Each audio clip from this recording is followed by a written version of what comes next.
The Agenda with Steve Paikin is made possible through generous philanthropic contributions from viewers like you. Thank you for supporting TVO's journalism. Post-pandemic is a phrase that's still not applicable to the world, but it's coming. And tonight we'll hear from CNN's Fareed Zakaria, whose new book contemplates what we've learned from the pandemic to make things better once COVID-19 recedes. Then, although the boys of summer aren't yet playing here on Canadian soil, we hear from two baseball devotees who saw 50 games in one summer and might just convince you that the game played on any diamond is worth your while on a warm summer's night. It's Tuesday, June 15th, and that's all ahead on The Agenda.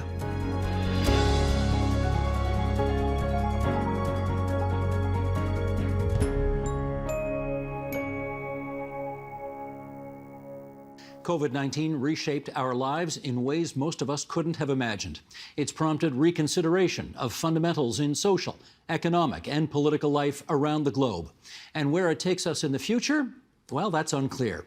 Fareed Zakaria is author most recently of 10 Lessons for a Post-Pandemic World. He's the host, of course, of CNN's Fareed Zakaria GPS and a Washington Post columnist, and he joins us now from Manhattan Island in New York City. Fareed, it's good to see you again. How are you doing today? Very good to see you again as well. Pleased to have you on our program tonight. And I'd like to start with a bit of an odd question, because I did see you quoted in another interview elsewhere in which you said this was the toughest of all the books you have written.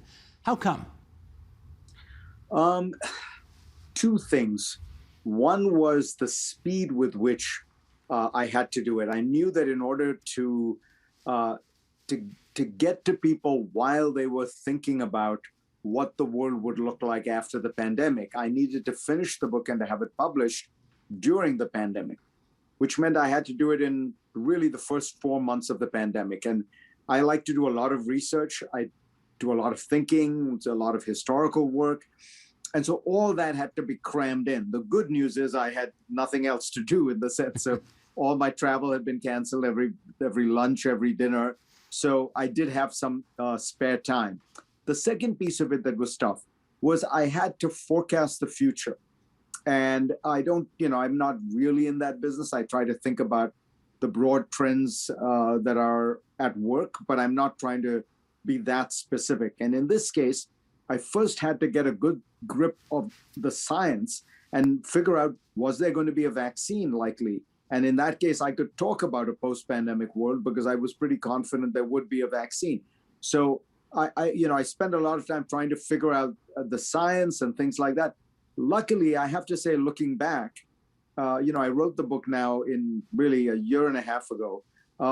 It's mostly held up very well. And in fact, seems, if I may say so, it seems quite prescient. I got many of the trends right. There are a couple of things which, naturally, with new data, with new information, I would do differently. But on the whole, I breathe a sigh of relief that I got most of it, broadly speaking, right. Well, I was going to say, this is the kind of book where you can look at it 3, 4, 5, 10 years down the road and say, yikes, I really blew that one. And yeah, I look pretty good on this one. No fears about that? Oh, yeah, no. And that could still happen, by the way, because there's some of the trends I'm projecting are long-term trends. I think, for example, cities are not going to die. If you remember, that was the fear that was consuming most people at the start of the pandemic. And part of it was historical. I noticed that, with the bubonic plague, everybody left the cities. And the minute the plague was over, they all rushed back. And in fact, Florence, which was the center of the plague in Italy, it launches the Renaissance just 50 years after the bubonic plague. The yellow fever in Philadelphia almost decimates Philadelphia, literally, meaning 1 in 10 people die. But then the minute the plague is over, people are back. So, I may be wrong about this, but I do think cities will remain vital and lively. And that was precisely, for the reason you point out. That's what gave me a little bit of a sense of insecurity. With my other books, I was describing broad historical trends that I was pretty confident were long-term enough that they would endure. This one, if I'd gotten the vaccine wrong and we were still deep in the middle of the pandemic, people would maybe laugh at a book called The Post-Pandemic World. We have talked to many people on this program who have lost people near and dear to them because of COVID-19.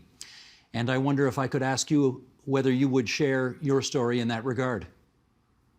Sure. I lost my mother during the pandemic. She was in India, living in India in a town where she ran a large educational campus of 14 colleges and schools.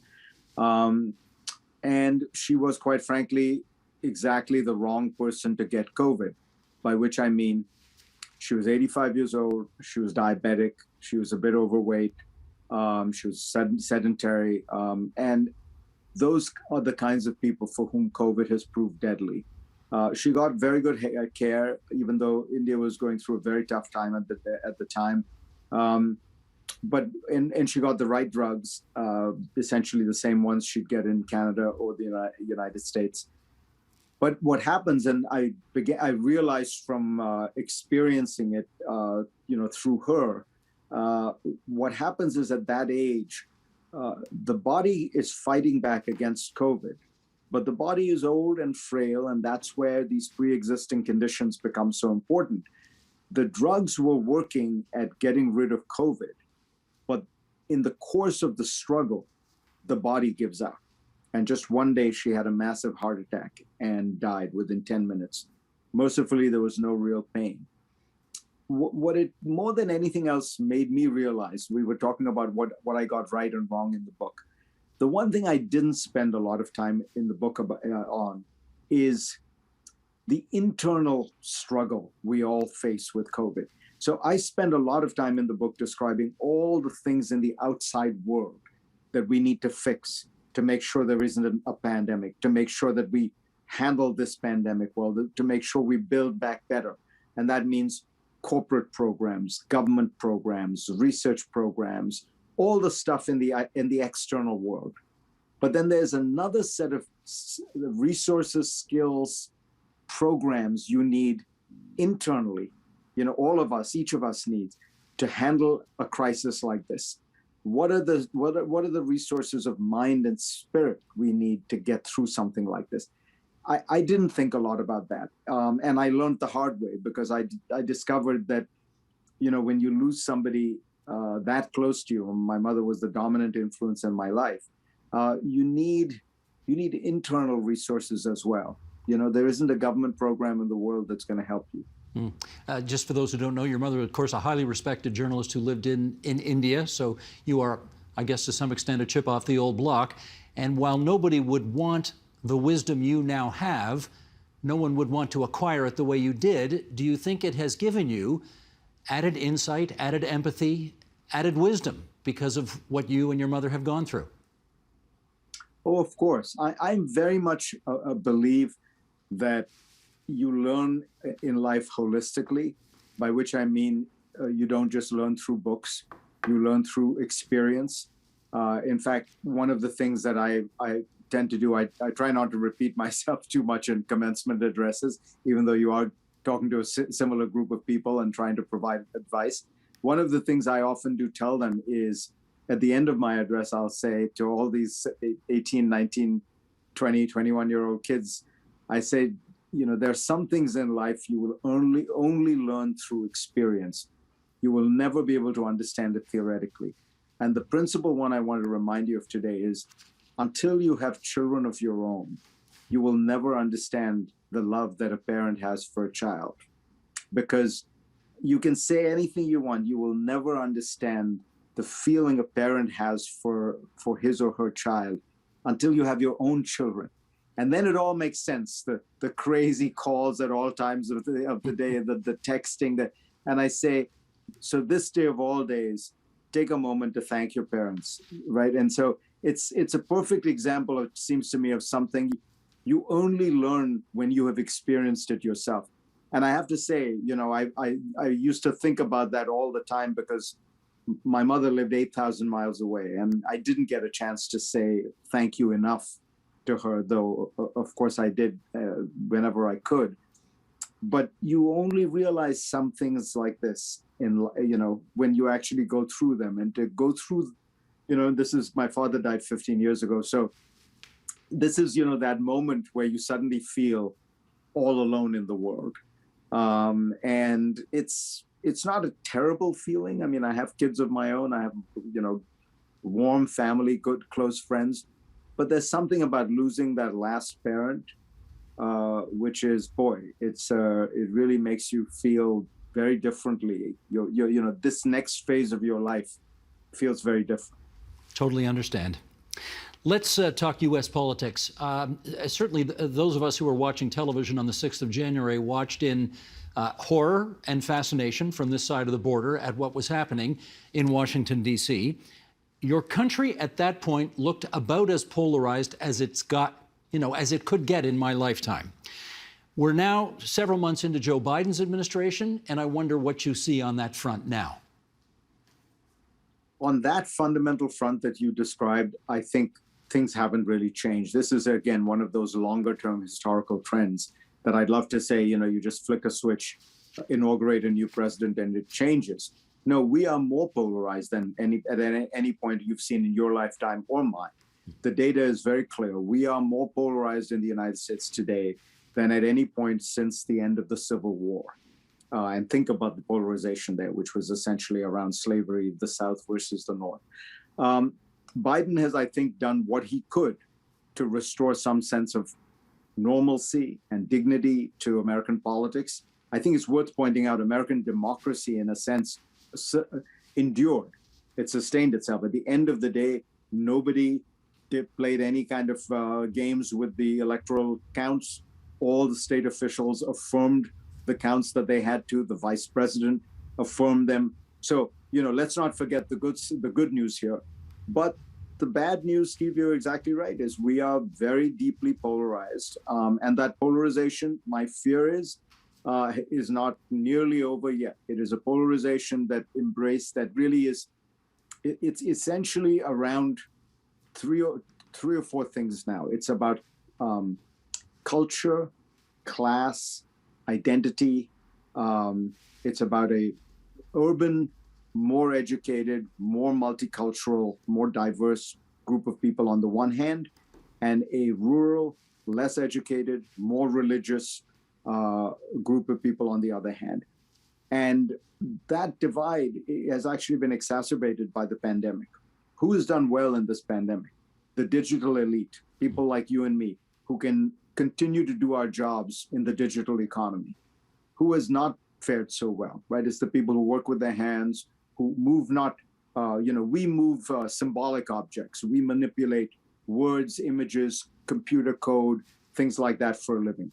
People who manipulate physical objects for a living found themselves in much more difficult times. So the divide continues, and as a result, the polarization continues. Well, let me follow up on that left versus right in your country right now, because I hadn't actually said it, I had not seen it really described as cogently as you did in your book when you said very little gets done in America because the right wants to prevent governments from doing anything because of its natural distrust of government, and the left wants to put so many regulations in place to tick off so many boxes and protect so many people that nothing can get done for that reason. And I wonder if is that still the case in America today as you see it?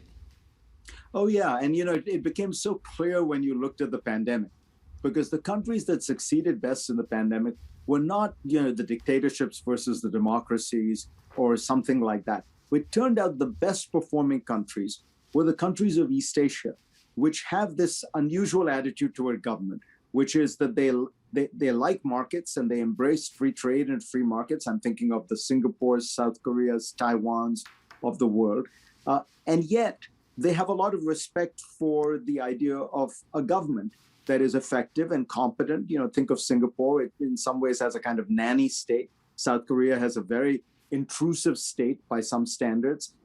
So the reality is what they have found is it's not about the size of the government. It's not about the quantity of government. It's about the quality of government. And we've lost sight of that in the Western world for exactly the reason I was describing. On the right, you have people say, let's starve the beast. Let's give the government as few resources as possible. And the left says, look, if we have government, we got to make sure, that they do minority hiring, that it's environmentally sound, that they pay, they hire union workers, that they pay minimum wage, that they, adhere to all kinds of other socially beneficial goods. And the result is, I mean, you see it with American infrastructure. It costs, I think, something like 5 times as much to build something in New York City, so say and extend a subway line, than it does in Paris. I'm not talking about some, China or India. I mean, if we're 5 times the cost of Paris, Paris is a country with, left-wing politics and lots of unions. I mean, it's a city with left-wing politics and lots of unions. So we're doing something wrong. Well, it does speak to the issue that you also raise in the book about it's not the quantity of government, but the quality of government that counts. Tell us more about what you mean by that. Well, let's look at Taiwan, which really gets the gold medal for its handling of the pandemic. So just to remind people, Taiwan has 22 million people. And as of now, the last count I saw, it had 15 confirmed COVID deaths. New York State has 19 million people, and it has 55,000 COVID deaths. So that gives you a scale of the achievement of Taiwan. Now, how did they do it? They did it because the government there acted early, aggressively, and intelligently. Early, because they'd had experiences with SARS, MERS, H1N1, and they knew that it's important to jump on this. Aggressively, they didn't trust the data coming out of China because they knew in the past, again, that the Chinese government couldn't be trusted with that kind of data. Intelligently is perhaps the most important. It's not just that they did testing and tracing. The most important part they did was isolation of those who have COVID. Because it turns out if you can isolate the people who have COVID, that small number of people initially, the rest of the population can go about their business normally. So Taiwan achieves the results I described without a single lockdown. And by the way, Singapore, South Korea, Vietnam basically have no lockdowns. Japan also no lockdowns. Now, why was that possible? Because they approached this from the point of view of saying, we are going to get this right in terms of what is the best strategy to go forward. Not, we don't take that approach in the United States. So we worry about the civil liberties of the people who are being asked to quarantine. And this is, again, being done in democracies. Yes, 1% of Taiwan was deprived of their liberties for 14 days while they were being quarantined. But the other 99% was able to continue life as normal. Whereas we in the West said, we can't do that. We're depriving people of their liberty by having enforced quarantines, but we'll shut down the entire economy. We'll put tens of millions of people out of work. We'll shut off hundreds of thousands of businesses. And that doesn't constitute an infringement of liberty. So we weren't, so this is a good example of what I think is going to be a feature of the 21st century. It's not about how much you're taxing and how much you're spending, how big the government is. It's about, are you doing it smart? Have you figured out the most effective way to do something? And the East Asians spend a lot of time on that, whereas we're still mired in these debates about, Biden is a socialist, Trump is an ultra-capitalist. Neither of that explains why the Centers for Disease Control, the Food and Drug Administration, and the Department of HHS couldn't put together a mass testing, tracing, and isolation system. Since you were talking Taiwan, let's stay over there. And I know the G7 just got finished, but in many respects, we live in a G2 world right now, as opposed to a G7 world. You pointed it out in your book. The U.S. and China are the two hegemons right now.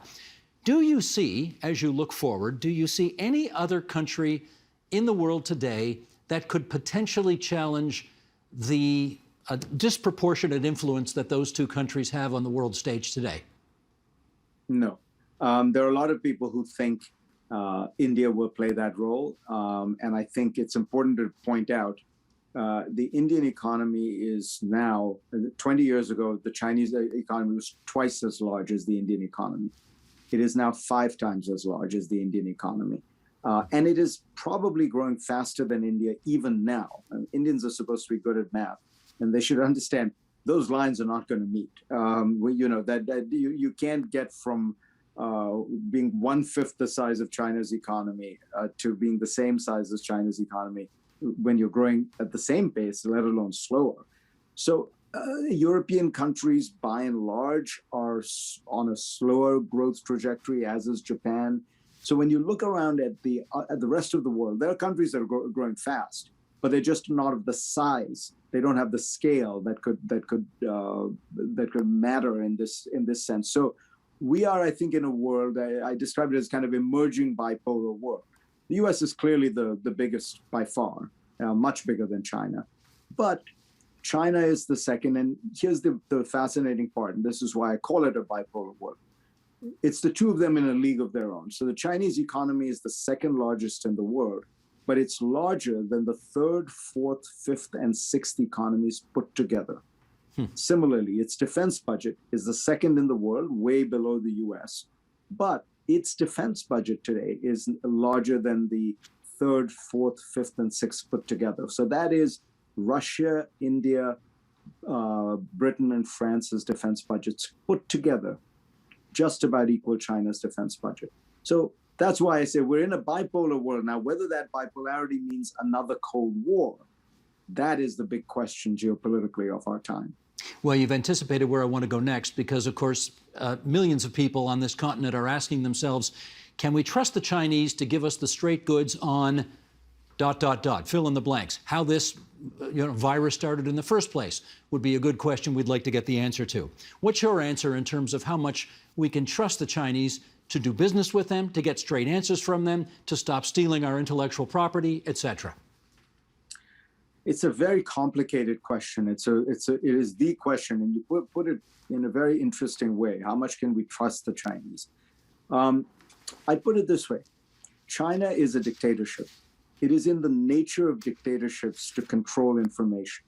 So there's very little doubt in my mind that the Chinese are being secretive, obstructionist, duplicitous even with regard to the origins of COVID. Which may have been an entirely accidental leak from a lab that was working on these viruses in order to come up with vaccines and treatments. But the way this works in a dictatorship, think of Chernobyl, is any mistake has to be covered up. Any transparency is the enemy of a dictatorship. So don't expect transparency. Don't expect open and free flows and exchanges of information. But that said, China is not Russia. I think this is a very important distinction to make. Russia is kind of a spoiler on the world stage. If you think about the annexation of Crimea and the invasion of Ukraine, this is almost unprecedented since 1945, to literally just march in and take another country's territory. If you think about what it's been doing in Syria, bankrolling really mass murder and slaughter on a scale that is breathtaking. If you think about what it is doing in the world of cybercrime, it has at the very least encouraged, if not directed, massive amounts of cybercrime and cyber theft. China is not playing that game. China is trying to rise within the world, gain influence, gain strength, the kind of traditional great power rise. And so there are areas, I think, where one could imagine cooperating with the Chinese. They have kept to their end of the bargain on a lot of things, from climate change to even in trade.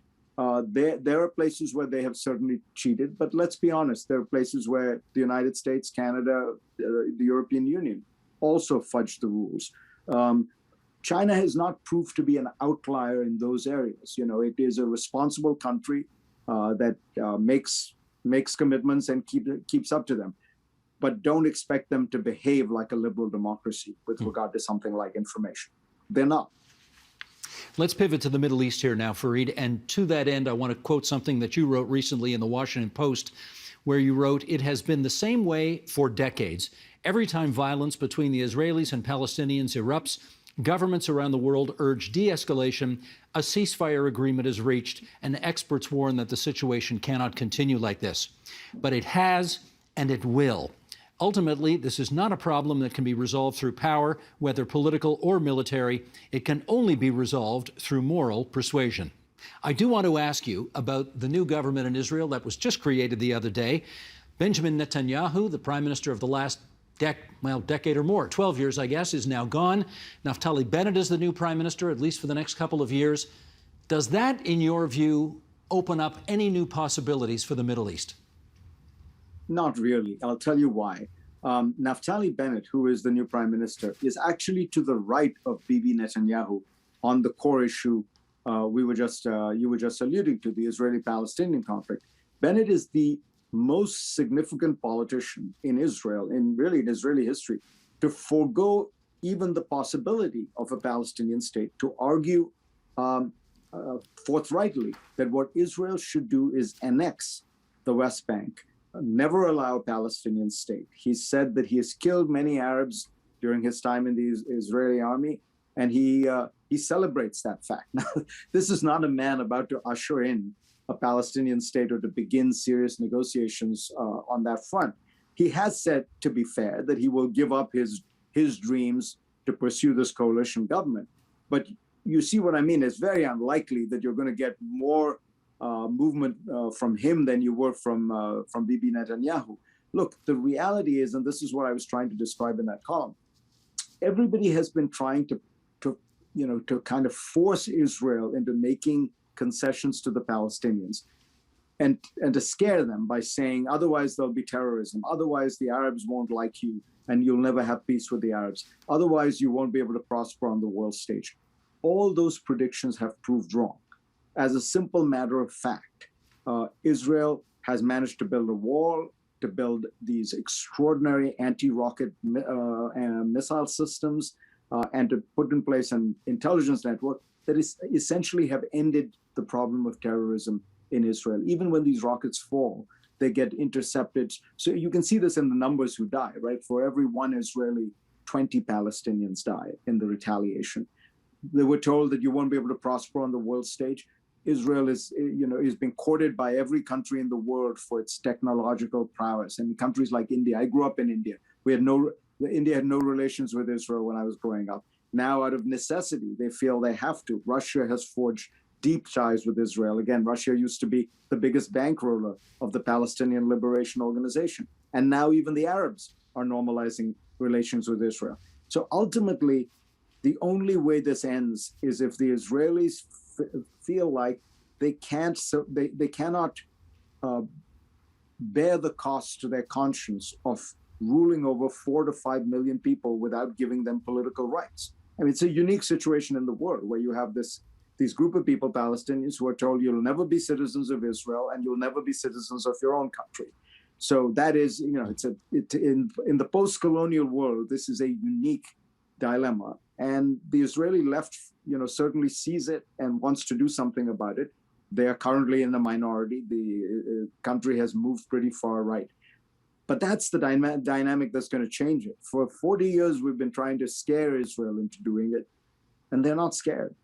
Well, let me do a quick follow-up on this, because I wondered whether there was the possibility of a new script this time, only because, as you point out, the new prime minister is actually to the right of the old prime minister. And on the theory that only Nixon could go to China, I wondered if that was an opening. And not only that, one of the coalition partners in his government, for the first time ever in Israeli history, is an Arab party.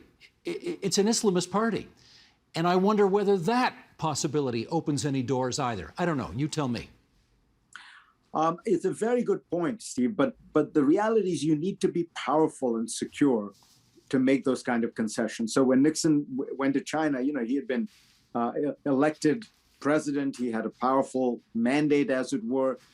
In this case, Bennett is a minority prime minister. In fact, his party doesn't even have the largest number of seats. The largest number of seats actually belong to Yair Lapid's party.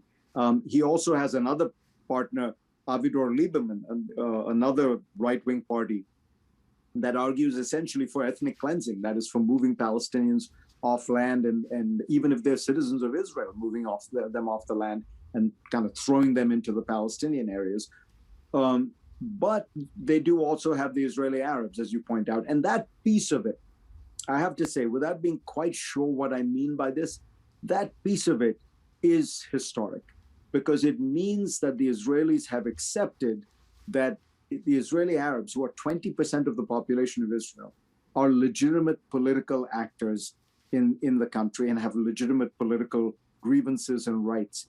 And, that could take us into unexpected places, especially if the party, the Israeli Arab Party, performs normally, doesn't do something crazy people will realize this is a classic case of kind of normalizing something that was being treated as abnormal, that the Arabs were treated as the kind of abnormal fifth column quasi traitors in the Israeli political establishment. They've been included. The world hasn't ended. Nothing gets blown up. People will realize, hey, maybe we should, and they are 20% of the population, maybe we should be even courting their votes. And once you start doing that, maybe that changes the dynamic. That's the place where you may well be right. It's probably a longer term issue than the next couple of years, but it is historic. I think this is the point where I should say, inshallah. Exactly. Let me ask you about your country and mine. I think I've heard you say in the past that the great American dream actually kind of now resides in Canada. We have Medicare for all in this country. People in this country can get a really good post-secondary education without going $300,000, $400,000 in debt. I don't know. As you look at it now, does the great American dream live more in Canada than where you are? In one very important sense, it does. And that was the one I was writing about. And you allude to parts of it, one may be contributing factors to it. But the basic metric I look at is what I think most Americans think of when they talk about the American dream, which is the ability to become richer than your parents.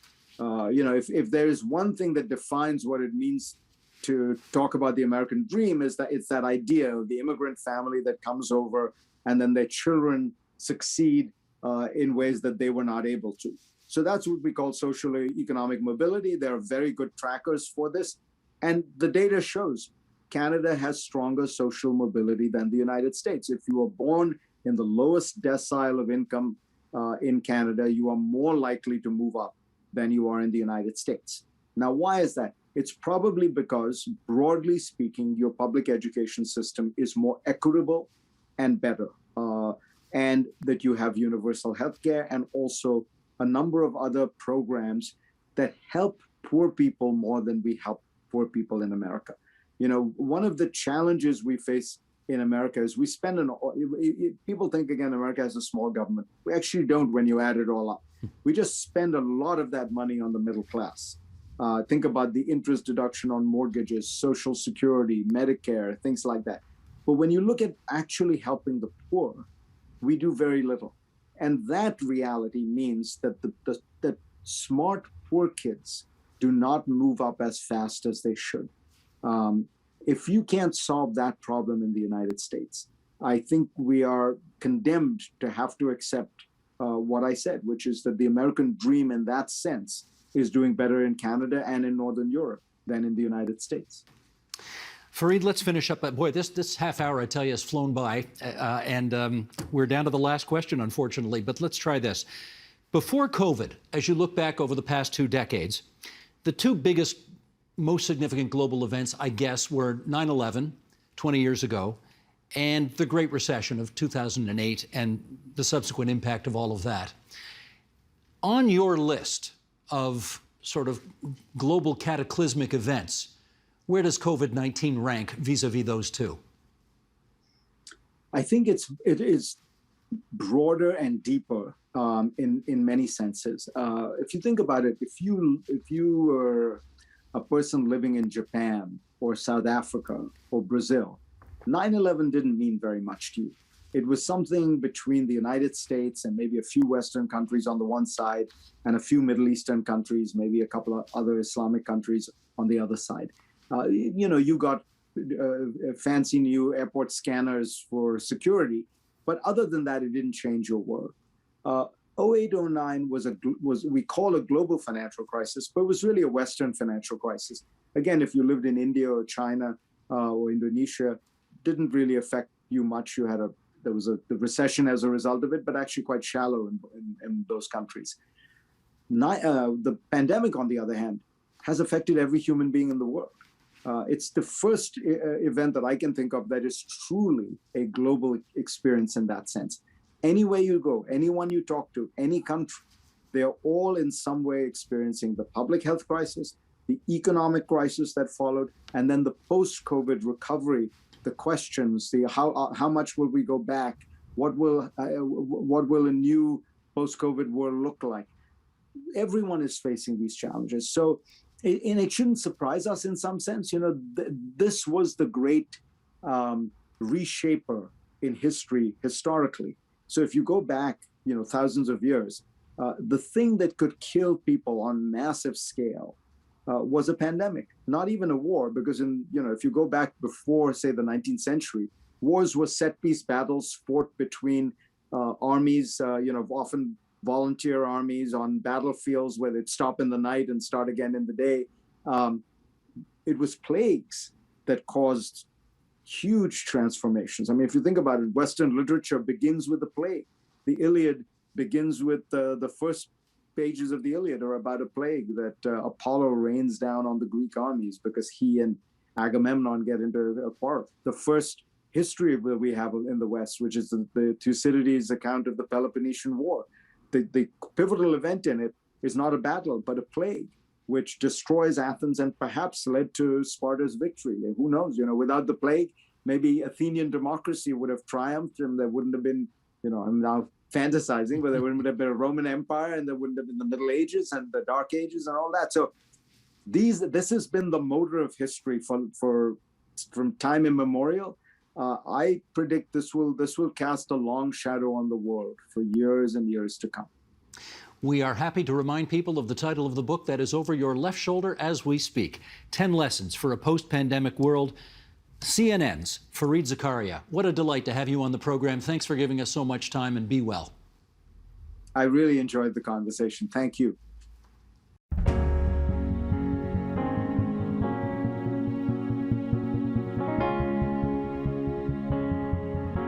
How much do you love baseball? Could you go to a game every month?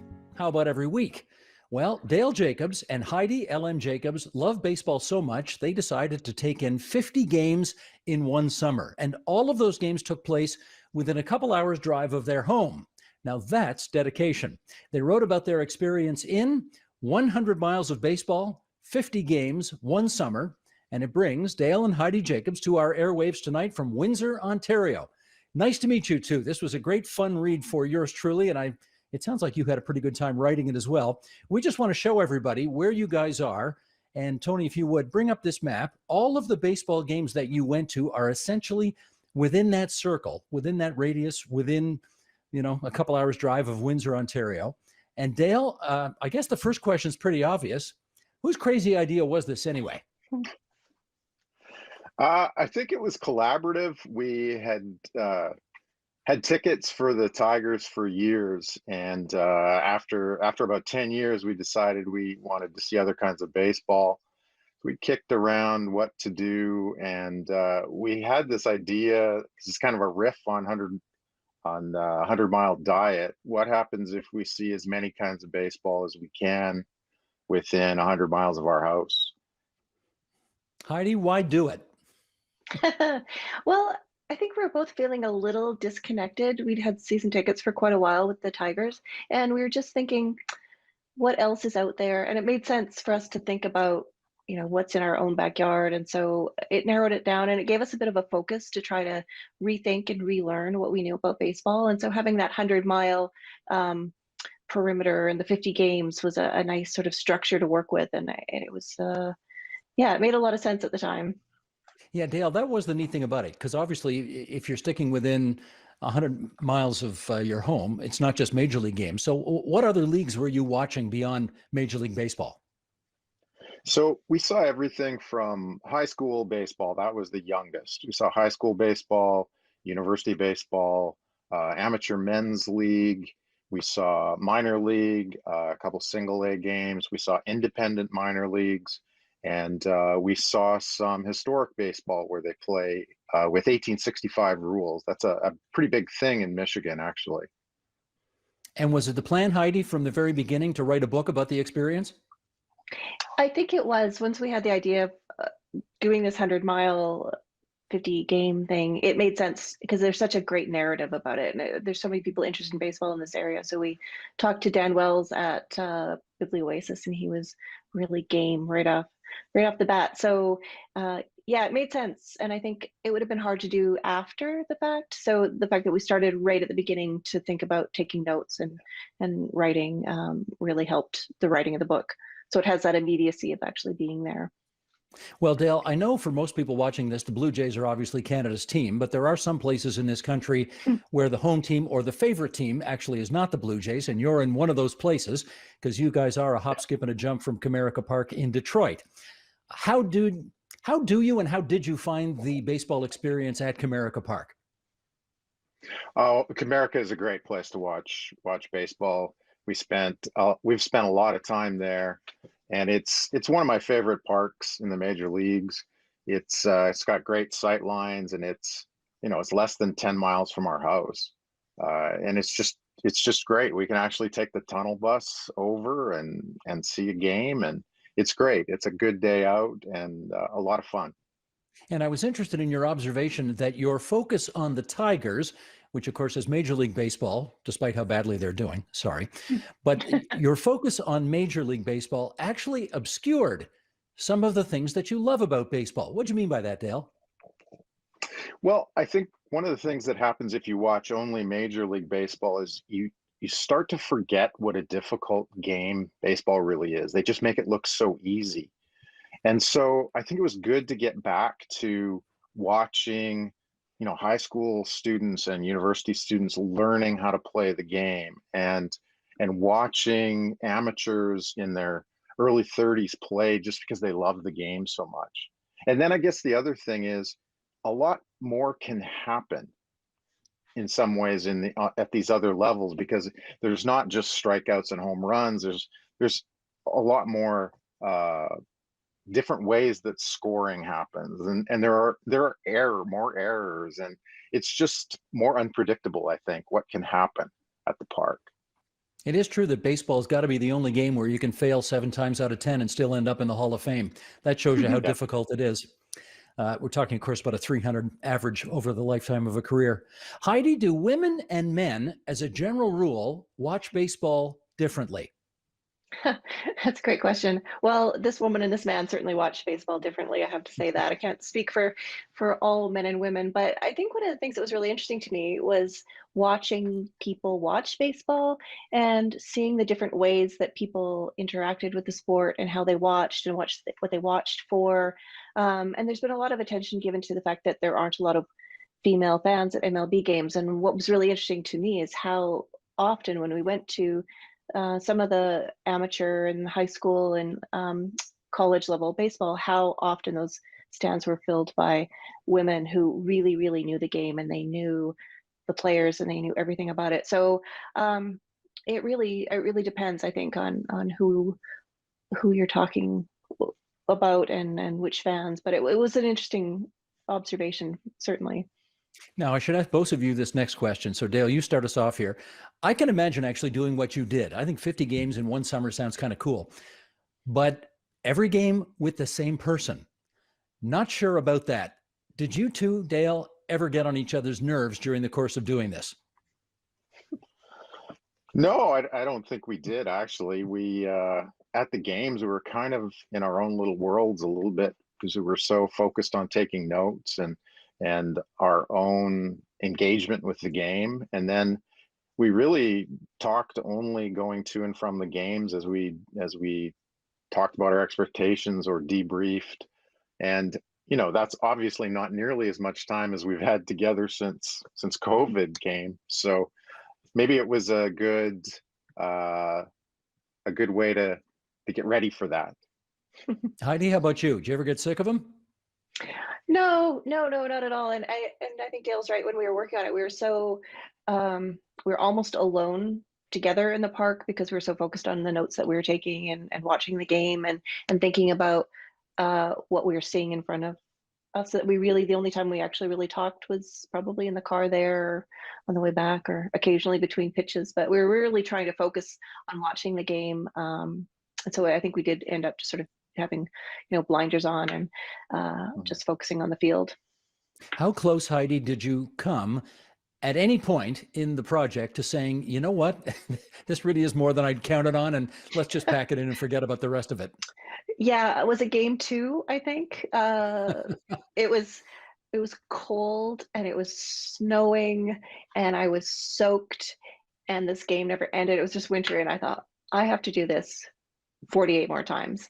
What did I just sign up for? Thankfully, the next day it was sunny and it was lovely. And yeah, it was really fun, but it was a lot of work. And we were both working full time at the same time. So this was all sort of evenings and weekends, and juggling all those things was complex. But yeah, I think that second game I really was wondering. And then there was, I can't remember, one game when we saw about 7 or 8 games in a weekend. And one game I just thought, I have no thoughts left on this sport. But I think that's the, it's got to be work, right? You have to sort of really put yourself into it and make a decision, and to be there and be present. And so that's what we did. Well, Dale, there is the notion that some people have that they won't play a song that they love too much because you can play it too much and eventually get sick of it and never want to hear it again. Did you ever worry about that with baseball? Actually, it's funny you asked that, because a friend of mine at work said exactly the same thing to me. And I said, baseball is more like music, and every game is like a different album, because you see something different at every baseball game you're at. So I don't get tired of it, because it, to me, is infinitely various. And I see something new at the park every game. Now, Heidi, you two made an observation in the book that had never occurred to me before, and I don't know if it's true, so I want to put it to you. You made the observation that fans truly, really only want to see their team hit and not pitch. You really believe that? Well, actually, I think our friend Greg made that observation and I wrote it Okay. down.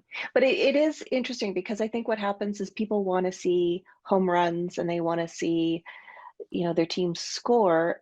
But pitching is much more, I mean, it's whether you want offense or defense. And pitching, I think one of the things I learned about it was how interesting that sort of part of the game was, and how complex that was. And sometimes that's really hard to see at a distance. And it's certainly not as crowd pleasing. A great curveball isn't as amazing to most people as a home run or a grand slam or all of those kinds of things. So yeah, I think it was an interesting observation that Greg had made. Mm-hmm. I used to work for a guy at TVO named Peter Herndorf, who was the chair and CEO back in the 1990s. And he used to say, when I want a sports experience that is a big kind of assault on your senses, rock and roll, lots of loud music, I'll take my son to a Raptors game.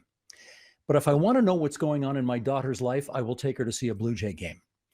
And Dale, I presume after doing 50 games in one summer, I presume you get that, right? Oh, absolutely. One of the things I love about baseball is that there's room for reflection. There are pauses. If you go with friends and you're not trying to take notes for a book, you can talk to each other. It's a more leisurely paced game.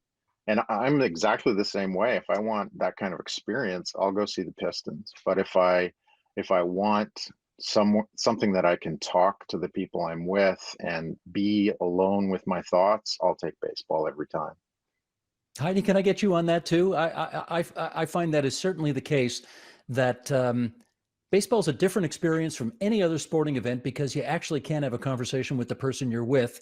And in fact, that's in some ways the most memorable part of the experience. What do you think? Yeah, absolutely. I think one of the things that we talked about is how often we brought people with us to the game, how even if they weren't physically with us, we were sort of had these presences there.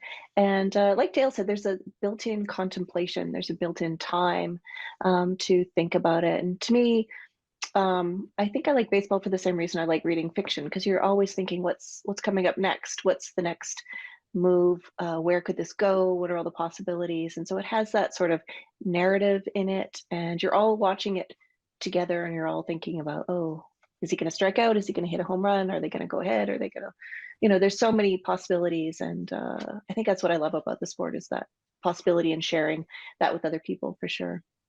Now, Heidi, I have to follow up with this very crucial, important question, which you do touch on in the book, and that is, how many times since you did the 50 games have you put your water bottle in your bag without tightening the lid? Never. And why is that? You just do it once, as my friend Alex said. You just do it once, and yeah. You did it once, and yeah, what were the time. consequences that one time? Well, yeah, I had a book bag full of water right before class or something, so it was a bit of a disaster. But yeah, no, I double check, triple check now. Good for you. It's always good to learn these lessons. Now, Yes. I want to ask you, Dale, about this. There's this song that I remember several years ago when the San Francisco Giants were in the World Series, and they played this song over and over again, "Don't Stop Believin'." And there's this lyric in the song, "Just a city boy born and raised in South Detroit." And it wasn't until, Dale, I read your book that I came to realize, where is South Detroit anyway? Well, we always say South Detroit is Windsor because That's right, because it is south. We're south. Detroit always talks about it's east side and west side. Nobody ever talks about north side or south side of Detroit. So we always say we're South Detroit. Once you go through the tunnel, you're in Windsor, you're in South Detroit. Many people don't know that. You actually have to go north from Detroit to get to, no, excuse me, the other way around. Detroit is north of Windsor. You want to go to Detroit from Windsor, you got to go north, which sounds bass-ackwards, but there you go. That's the way it is. Yeah. Okay, Heidi, how many Major League Baseball parks have you been to, and which is your favorite? Oh, I don't know how many I've been to. Dale could probably guess more. I have to say, yeah, Comerica, it's sort of, I guess, like Baby Ducks imprinting. That's where I really loved baseball and where I learned to watch it. I just love sitting up in the upper decks and looking out of the Detroit skyline. I love that. So yeah, that would be my answer for sure. Okay, Dale, how about you? How many have you been to, and which is your favorite? I think I've been to about half of the current parks, so 15 or 16. Wrigley is still my favorite. I will go there as many times as I can. I love Comerica, though. It's home. But Wrigley's a great place to see a ball game. Well, I hate to break the news to both of you, but as you can tell from my tie, you've both given the wrong answer. The correct answer is America's most beloved ballpark, and that'd be Fenway Park in Boston. And you guys have been there, yes? No, we haven't. No, So that's why we never, can't. never. Well, that explains it. That. You got to go. Yeah. Once you go, you'll know I'm right and you're wrong. Okay. Get We'll on that this summer. Yeah. Now, have you been able, Dale, to go to any ball games yet this year? Not this year. So with the border closed and locally they haven't started playing baseball, and we don't know if they're going to be able to yet. That's still up in the air. So no, I haven't. The last time I was at a game was August of 2019. Heidi, same for you, August 2019, last time? Oh, I think I was May 2019. So yeah, no, we haven't been for a while. Although I will admit, we have gone to the ballpark and just sat and imagined a ball game here and there. So, but that's about it. Yeah. If you build it, they will come. That's what we're hoping. Well, which I guess leads to the next question. Heidi, what's your favorite baseball movie of all time? Oh, it's got to be League of Their Own for sure. Which has got the best line, of course. There's no crying in baseball, which I love because there's always crying in baseball, usually by men. So I think it's a great film. Sandlot is a close second, I think, but yeah. As we sit here taping this right now, there was a guy for the Phillies named Williams last night who hit his first ever home run in his major league career, and it was a walk-off home run that gave the Phillies the win. And you are so right. In a sport where allegedly there is no crying in baseball, he bawled his eyes out after the game was over when his family came on the field to see him. That was a lovely moment, I got to say. Dale, how about you? Your favorite baseball movie? For me, it would be Bull Durham. And it also has my favorite line about baseball, which is, "I believe in the Church of Baseball." Susan Sarandon. You two both obviously have too much of a sense of humor because for me, it's The Natural. And there's nothing funny about that, but there's something very mystical and lovely about that movie. So, okay, we agree to disagree. That's fine. Now, I guess because you've written this book about baseball, I'm obliged to ask you, you did this tour in 2018, right? Mm-hmm. Yeah. Okay, so the book is based on your encounters with baseball in 2018. Dale, do you remember who won the World Series that year? In 18. Oh, I'm No, so I don't, disappointed it's actually. taking you this long to figure this out. Well, I don't know. Should I give you a little hint here? I bet it's the Red Sox, isn't it? Now, how did you ever come up with that? How did you ever manage that? And Heidi, I mean, we deal with empirically provable facts on this program, so I guess I need to ask you, which is empirically provably the team of the 21st century in Major League Baseball? Oh, I don't know if we've seen them yet. I will have to go with Detroit, really. No, I'm sorry. That is the incorrect answer. We were looking for Yeah. Boston Red Sox because they have won 4 World Oh. Series in the 21st century compared to the Tigers. How many would that be? How many have they won in the 21st century? Yeah, but it's only like, what are we, the first 20, 21 years of it? We still got a long way to go. We got a long way to go. That's true. We can actually review the next 80 years, and we'll do that in 80 years and figure out who came out ahead. We're in for the long game here. Yeah. You got to be. Now, I want to thank you two for joining us on the program tonight, and I want to thank you as well for bringing out your whooping sticks for this one. That was really good of you to do. Again, another so expression, Heidi, I'd never heard before. What's a whooping stick?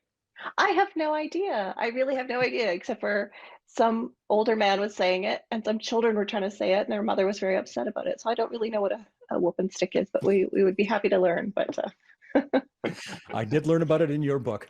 That's Dale Jacobs and Heidi L.M. Jacobs, and their book is called 100 Miles of Baseball, 50 Games, One Summer.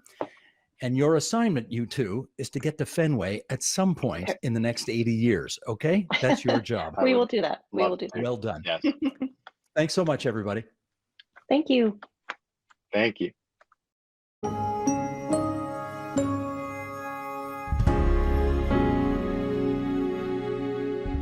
And that is the agenda for Tuesday, June 15th, 2021. Tomorrow, recently declassified documents in the U.S. and details about sightings by Canadian Air Force pilots lead us to ask, is it time to take UFOs seriously? Seriously. I'm Steve Paikin. Thanks for watching TVO, for joining us online at tvo.org, and we'll see you again tomorrow. The Agenda with Steve Paikin is made possible through generous philanthropic contributions from viewers like you. Thank you for supporting TVO's journalism.